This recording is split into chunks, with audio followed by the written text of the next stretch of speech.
Hello aspirants, my name is Rajiv Ahir and I welcome you all to UPSC Mantra, our new YouTube channel. UPSC और अलग अलग state PCS की परीक्षाओं में art and culture एक important topic बनता जा रहा है और एक ट्रेंडिंग टॉपिक भी बन चुका है।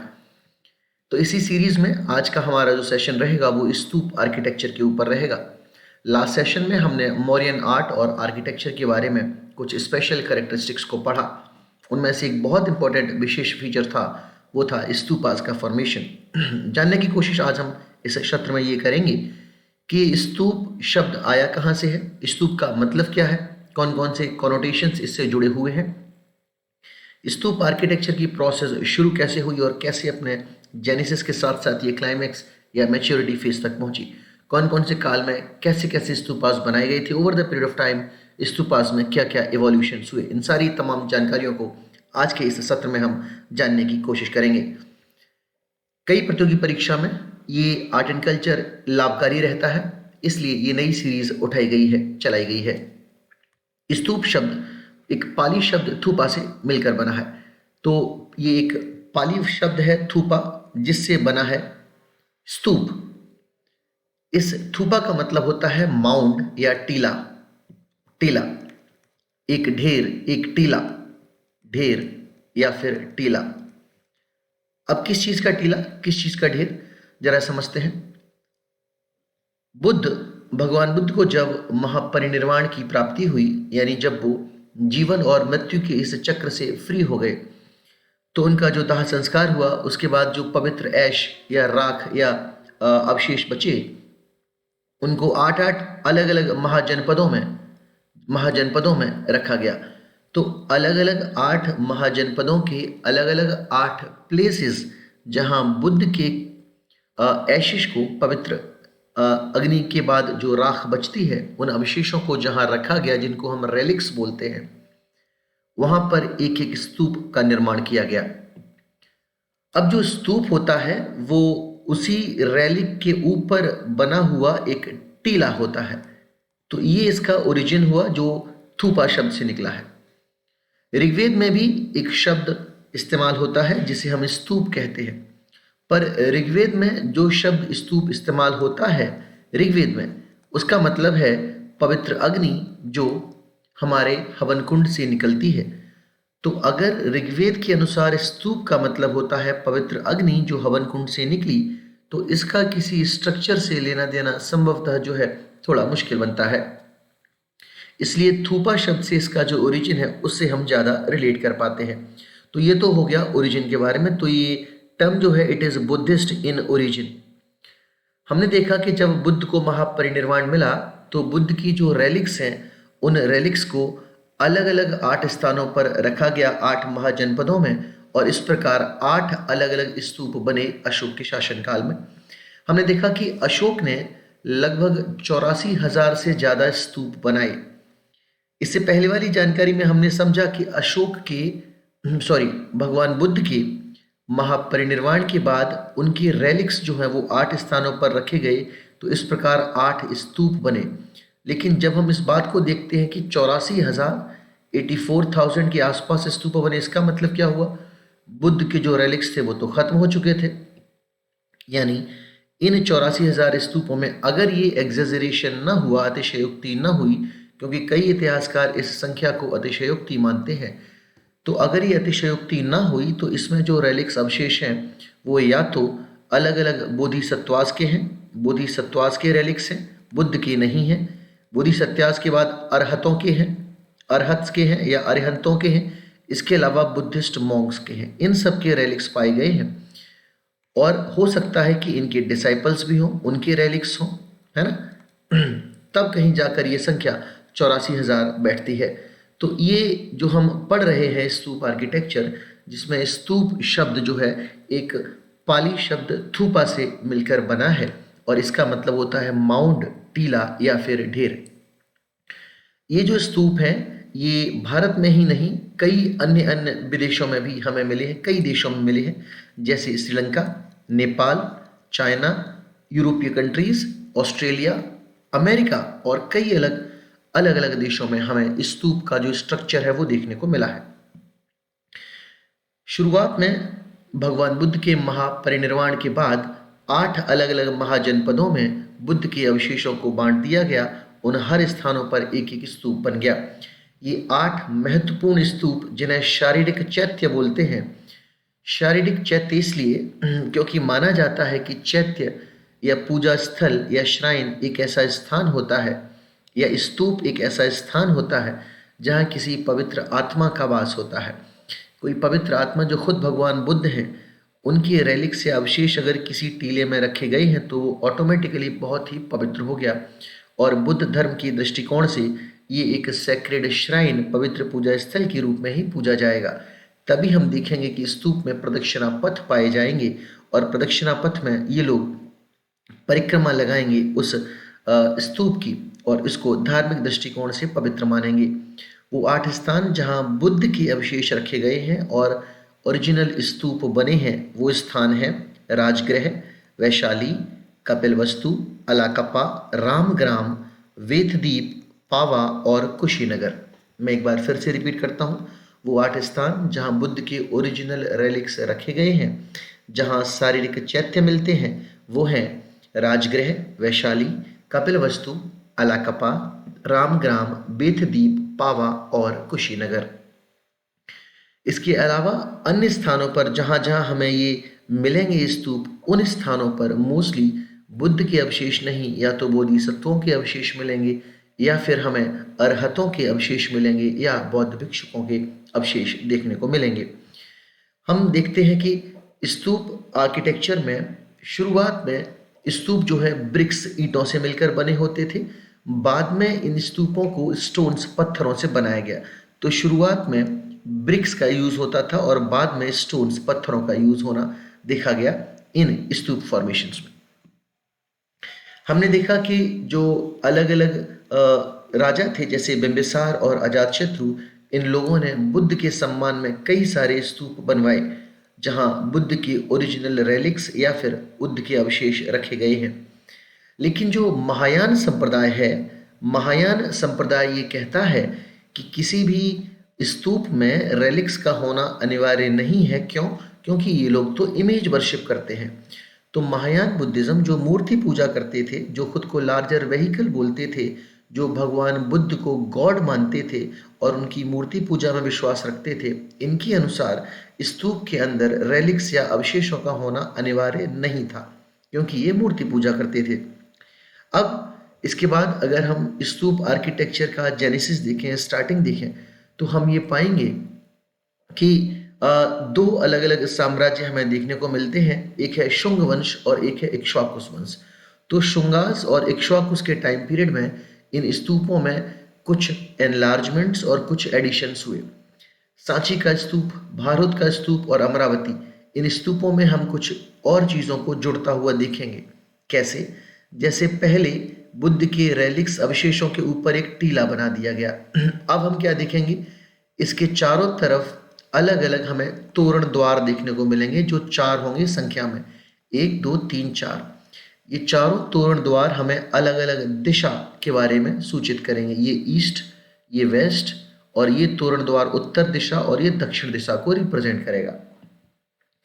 हर तोरण द्वार में बुद्ध के जीवन की एक कहानी, एक एपिसोड प्रदर्शित किया जाएगा और उसमें जातक कहानियों से उठाई हुई स्कल्पचर्स, मूर्ति कलाओं से उस तोरण द्वार को सुसज्जित किया जाएगा मूर्ति कलाओं से। तो इस प्रकार बुद्ध के जीवन के 4 अलग अलग एपिसोड इन तोरण द्वारों पर छापे जाएंगे मूर्ति कलाओं के माध्यम से, और ये चारों तोरण द्वार 4 दिशाओं का वर्णन करेंगे, ईस्ट, वेस्ट, नॉर्थ और साउथ। अब बढ़ते हैं आगे की तरफ, एक नज़र डालते हैं इस स्तूप के ऊपर कि स्तूप ओरिजिनली दिखता कैसा है। जो इमेज आपके सामने स्क्रीन पर है, ये बहुत पॉपुलर स्तूप है सांची का, जो मध्य प्रदेश में पाया जाता है। जरा एक नज़र डालते हैं इस पे कौन कौन सी चीज़ें हमें विजुअल हैं। ये जो हमें 3 अलग अलग पट्टियाँ दिख रही हैं, इसे छत्र बोलते हैं। छत्र की तीनों पट्टियाँ 1 2 और 3 अलग अलग चीज़ों को रिप्रेजेंट करती हैं, बुद्धा, धम्मा और संघा। बुद्धा, धम्मा और संघा। तो छत्र रिप्रेजेंट करता है बुद्ध, धम्म और संघ को। ये है हर्मिका। हर्मिका को एबोर्ड ऑफ द गॉड बोलते हैं। एबोर्ड ऑफ द गॉड, ईश्वर का घर बोलते हैं। ऐसा माना जाता है कि इस हर्मिका में ईश्वर निवास करते हैं। जो इस सांची स्तूप या अलग अलग स्तूप में अवशेष रखे गए हैं, वही पवित्र आत्मा, वही पवित्र देव। ये जो स्ट्रक्चर आपको दिख रहा है, ये स्ट्रक्चर है तोरण द्वार का। ऐसे 4 तोरण द्वार मिले हैं चारों दिशाओं में, ईस्ट, वेस्ट, नॉर्थ और साउथ। एक तोरण द्वार हमें ये दिख रहा है पूर्व दिशा में, इस तरफ एक पश्चिम दिशा में होगा और एक पीछे की तरफ होगा नॉर्थ में, और एक ये साउथ में। इन तोरण द्वारों पे अगर आप ध्यान से देखोगे तो आपको यहाँ पर मूर्ति कलाएं दिखेंगी। ये सभी मूर्ति कलाएं बुद्ध के जीवन काल के किसी एक एपिसोड को प्रदर्शित करती हैं। इसको हमने तोरण द्वार बोला। इसके अतिरिक्त ये जो टीला है, ये जो डोम या गुंबद या अंडा के आकार का है, इसे अंडा या डोम बोलते हैं, डोम बोलते हैं। इसके अलावा हमें ये प्रदक्षिणा पथ दिखाई दे रहा है। प्रदक्षिणा पथ जहां जहां बुद्ध के इस स्तूप की या बुद्ध के जहां अवशेष रखे गए हैं, रेलिक्स रखे गए हैं, उसके इर्द गिर्द जो टीला बना है, जिसको हम स्तूप का नाम देते हैं, उसके इर्द गिर्द परिक्रमा लगाने के लिए इस प्रदक्षिणा पथ का इस्तेमाल किया जाता है। इस प्रदक्षिणा पथ की ये जो वुडन बाउंड्री है, लकड़ी की ये जो बाउंड्री है, ये बाउंड्री 3 चीज़ों से मिलकर बनी है। जैसे ही हम प्रदक्षिणा पथ को शुरुआत करेंगे, अलग अलग फीचर्स के साथ हम इन डिटेल इस प्रदक्षिणा पथ को भी कवर करेंगे। अब एक नज़र आगे डालते हैं। हमारे पास एक बेसिक जानकारी हो गई कि किस प्रकार से इस स्ट्रक्चर को हमें इन डेप्थ स्टडी करना है। तो अब उस बेसिक जानकारी के साथ हम बढ़ते हैं आगे। हमने देखा कि 4 तोरण द्वार हैं और वो चारों तोरण द्वार पूर्व, पश्चिम, उत्तर और दक्षिण, ये चारों दिशाओं को रिप्रेजेंट करते हैं। पूर्व वाला तोरण द्वार बुद्ध के जन्म को रिप्रेजेंट करता है, तो उस पे जो एपिसोड होगा वो बुद्ध के जन्म का एपिसोड होगा। दक्षिण का जो तोरण द्वार है वो बुद्ध के एनलाइटनमेंट या उनके ज्ञान प्राप्ति वाले एपिसोड को एक्सप्लेन करेगा। और पश्चिम वाला जो तोरण द्वार है वो बुद्ध के पहले सरमन या पहले उपदेश, जिसको धम्म चक्र प्रवर्तन बोलते हैं, धर्म चक्र प्रवर्तन, उस एपिसोड को एक्सप्लेन करेगा। उत्तर वाला जो तोरण द्वार है वो बुद्ध के निर्वाण को जस्टिफाई करेगा। तो ये 4 बुद्ध के जीवन के अलग अलग एपिसोड जो हैं, उन एपिसोड्स को इन डिटेल अलग अलग तोरण द्वार डिटेल में स्कल्पचर्स या मूर्ति कलाओं के माध्यम से उन द्वार को रिप्रेजेंट किया जाता है। अब एरियल व्यू से, जब हम हवाई जहाज से या हेलीकॉप्टर से या फिर एरियल व्यू से इस स्तूप के टॉप व्यू का फोटोग्राफ लें, तो हमें वो कुछ ऐसा दिखता है। हमारे पास जो हर्मिका है वो इस प्रकार से रेक्टेंगुलर शेप का है, इसको हर्मिका बोला गया, जो रेक्टेंगुलर शेप का है। इसके बीच में जो एक्सिस, जो धुरी है, इसको इस प्रकार माना गया है कि जो यूनिवर्स है वो यूनिवर्स भी एक धुरी के इर्द गिर्द घूमता है, वो यूनिवर्स भी इस धुरी के इर्द गिर्द घूमता है। तो वैसे ही ये जीवन बिल्कुल उस यूनिवर्स की तरह है। स्तूप के इस धुरी को, इस एक्सिस पिलर को यूनिवर्स के रूप में समझा गया है, जाना गया है कि जिस प्रकार यूनिवर्स, ब्रह्मांड एक धुरी के इर्द गिर्द घूमता है, ठीक उसी प्रकार ये एक्सिस पिलर भी है। इसके चारों तरफ हर्मिका है और हर्मिका के अलोंग एक सर्कुलर पाथ है जिसको हम वेदिका बोलते हैं, वेदिका। तो हमारे पास वेदिका, हर्मिका और एक्सिस पिलर हो गया। अब ये 4 अलग अलग दिशा में, ईस्ट, वेस्ट, नॉर्थ और साउथ, इन चारों दिशाओं में हमारे पास एक एक तोरण द्वार हो गया, जो बुद्ध के जीवन की एक एक एपिसोड को एक्सप्लेन करेगा। ये वाला स्ट्रक्चर जो ठीक बीच में है, ये हमारी एक्सिस थी, धुरी थी, ये हमारी धुरी थी जिसके इर्द गिर्द ब्रह्मांड घूमता है, जिससे इसको रिप्रेजेंट किया है। ये हमारी एक्सिस हो गई, एक्सिस पिलर। ये हो गया छत्र। छत्र में हमें 1, 2 और 3 पट्टियां दिखती हैं जो बुद्धा, धम्मा और संघा को रिप्रेजेंट करती हैं। बुद्ध, धम्म और संघ, एक पट्टी, 2 पट्टी और 3 पट्टी। ये हो गया छत्र, इसको बोलते हैं कंबाइंडली छत्र। और फिर हमारे पास आ गया हर्मिका। हर्मिका रेक्टेंगुलर स्ट्रक्चर होता है, इसको एबोर्ड ऑफ द गॉड बोलते हैं, ईश्वर का घर, एबोर्ड ऑफ गॉड, या वो पवित्र आत्मा जो इस पूरे स्तूप में वास करती है, जिसके रेलिक्स या अवशेष इस स्तूप में रखे हैं। It is the abode of that particular God या फिर दैट पायस सोल। ये वेदिका हो गया, जो सर्कुलर एक हमने यहाँ पर पाथवे देखा था, उसको हमने वेदिका बोला। ये जो आकार है ये अंडा या डोम गुंबद का है। और फिर ये जो स्ट्रक्चर आपको दिख रहा है ये है तोरण द्वार। एक तोरण द्वार ईस्ट में, एक तोरण द्वार वेस्ट में, एक नॉर्थ में और एक साउथ में। ये वाला जो स्ट्रक्चर आपको दिख रहा है ये है प्रदक्षिणा पथ की बाउंड्री। अब बढ़ते हैं आगे, बेसिक जानकारी के बाद कुछ और चीज़ों को समझने की कोशिश करते हैं। हमारे पास इन 4 टर्म्स के अलावा कुछ और टर्म्स हैं, जैसे मेधी। मेधी एक स्क्वायर प्लेटफॉर्म है। उसके बाद एक वेदिका है जो बाउंड्री वॉल की तरह है। मेधी और वेदिका के बीच में प्रदक्षिणा पथ है, जो सर्कम एम्बुलेटरी पाथ इंग्लिश में बोला जाता है।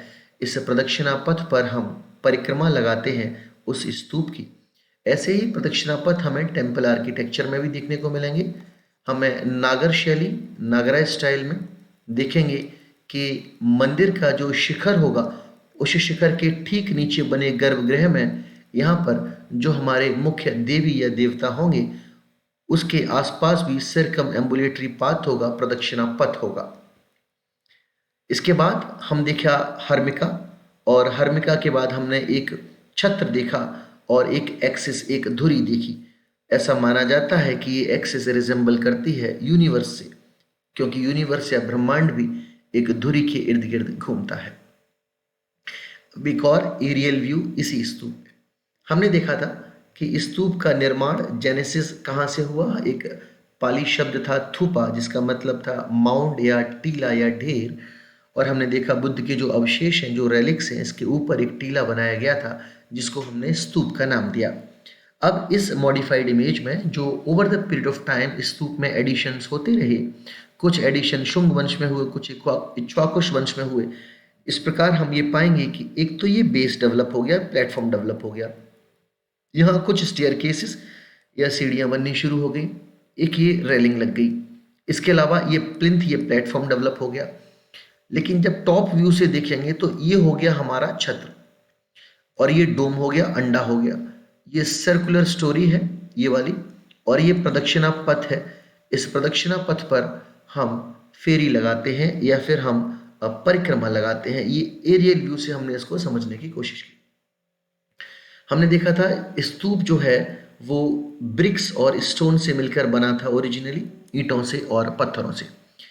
हमने एक प्रदक्षिणा पथ या सर्कम एम्बुलेटरी पाथ देखा, जिस पर उस स्तूप की परिक्रमा लगाई जाएगी।